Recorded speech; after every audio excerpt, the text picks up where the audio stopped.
N'hésitez pas à nous faire signe si vous voulez intervenir, parce que je le disais, ce qui est jugé aussi, c'est cette capacité de la justice à nous protéger finalement tous les uns les autres.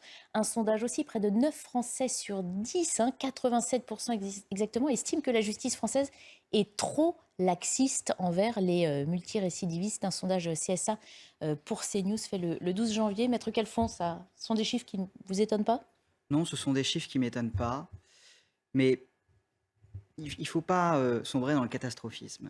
Le taux de récidive des C'est facile crimes... à dire quand on n'est pas touché de près par un drame Absolument, comme mais celui de cette je vais semaine. vous expliquer parce qu'il y a des chiffres. Le taux de récidive des crimes dans notre pays, c'est entre 5 et 8% en fonction des crimes. C'est un taux de récidive qui est, en réalité, les multirécidivistes que l'on voit sont principalement des délinquants, pas des criminels. Il faut bien faire la distinction. Un délit, c'est une infraction punie de 10 ans d'emprisonnement ou moins, et les crimes, ce sont les infractions les plus graves, punies de plus de 10 ans de réclusion criminelle. Le taux de récidive pour les crimes est faible. Maintenant, je rejoins notre expert. Il y avait, pendant le procès d'Outreau, un des experts qui avait été mis en défaut, qui avait eu cette phrase restée célèbre: quand on paye un expert au prix d'une femme de ménage, on a des expertises de femmes de ménage. C'est très violent comme phrase, mais c'est exactement ce qui s'était passé. Qu'est-ce que c'est une expertise psychiatrique dans notre pays? Eh bien, je vais vous le dire. Si on pense qu'on examine le détenu pendant 20 minutes, une heure, un mois, 2 semaines, une semaine, on se trompe. L'expert va en prison, il prend connaissance des pièces du dossier que le juge veut bien lui donner. En général, il reste avec le détenu 1 heure à 1h30 maximum et il rend un rapport d'expertise. Vous trouvez ça hallucinant? Moi aussi. On est hyper en retard sur les expertises psychiatriques dans notre pays. On a des très bons experts psychiatres, mais effectivement... À qui on ne donne pas les moyens de faire leur expertise. À qui on ne donne pas les moyens.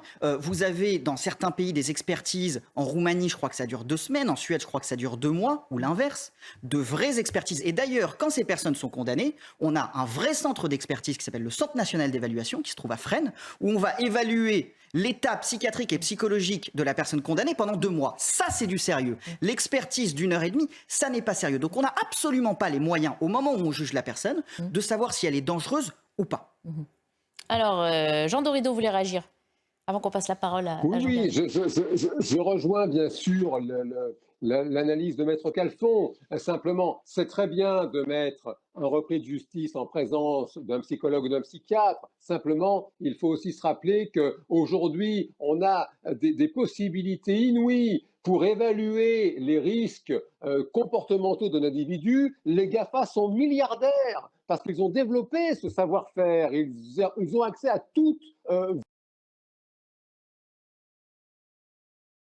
données, ils savent quel site internet vous consultez, à quelle heure, qu'est-ce que vous allez voir comme image, et ça leur permet de vous vendre des produits, ça leur apporte des milliards. Et le jour où la justice comprendra qu'il est possible aujourd'hui, sans mobiliser forcément une intelligence humaine, à travers des questionnaires qu'un individu peut remplir depuis sa cellule et analyser toutes ces données, aujourd'hui on sait le faire, ça on fera un énorme progrès. Quant à la proportion de récidive, bien sûr, je rejoins là aussi les propos de Maître Calfon. Toutefois, la récidive criminelle, c'est comme l'accident d'avion, si vous voulez. C'est très, très rare. Mais quand il y a un crash aérien qui fait des centaines de morts, la première règle, c'est que ça ne devrait pas arriver.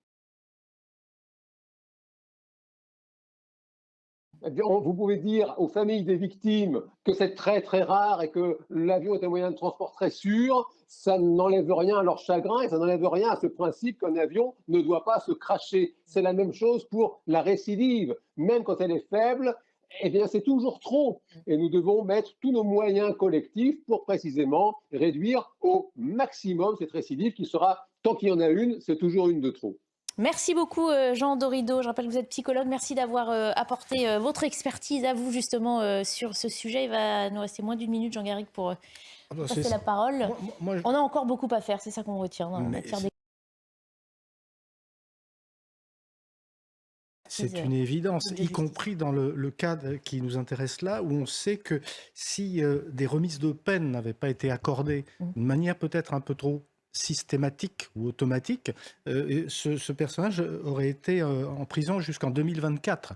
C'est-à-dire qu'a priori, il n'aurait pas commis son crime. On ne le saura jamais. Avec des si, on pourrait Mais tout réécrire. je pense aussi que Maître Calfon a raison de ne pas mélanger la multirécidive, qui est un phénomène essentiellement qui touche les délinquants. On va dire, le petit dealer qu'on a pris 50 fois sur le fait, c'est pas pareil qu'un tueur, comme celui, qu'un assassin, qu'on peut appeler assassin, puisqu'il a lui-même avoué son délit. Donc voilà, ne confondons pas les choses, mais s'il s'agit de dire qu'effectivement nous sommes très en retard sur la prise en charge psychologique et psychiatrique des délinquants, ça me paraît une évidence. Et moi qui suis enseignant, c'est un gros paradoxe parce que, au contraire, la psychologisation des enfants des écoles, c'est un phénomène de masse aujourd'hui. Le moindre gamin qui a un problème, hop, il va voir un psychologue. Et là, vous avez un paradoxe parce que très souvent, ça sert à rien, tandis qu'en l'occurrence, ça serait très utile. Allez, on s'arrête quelques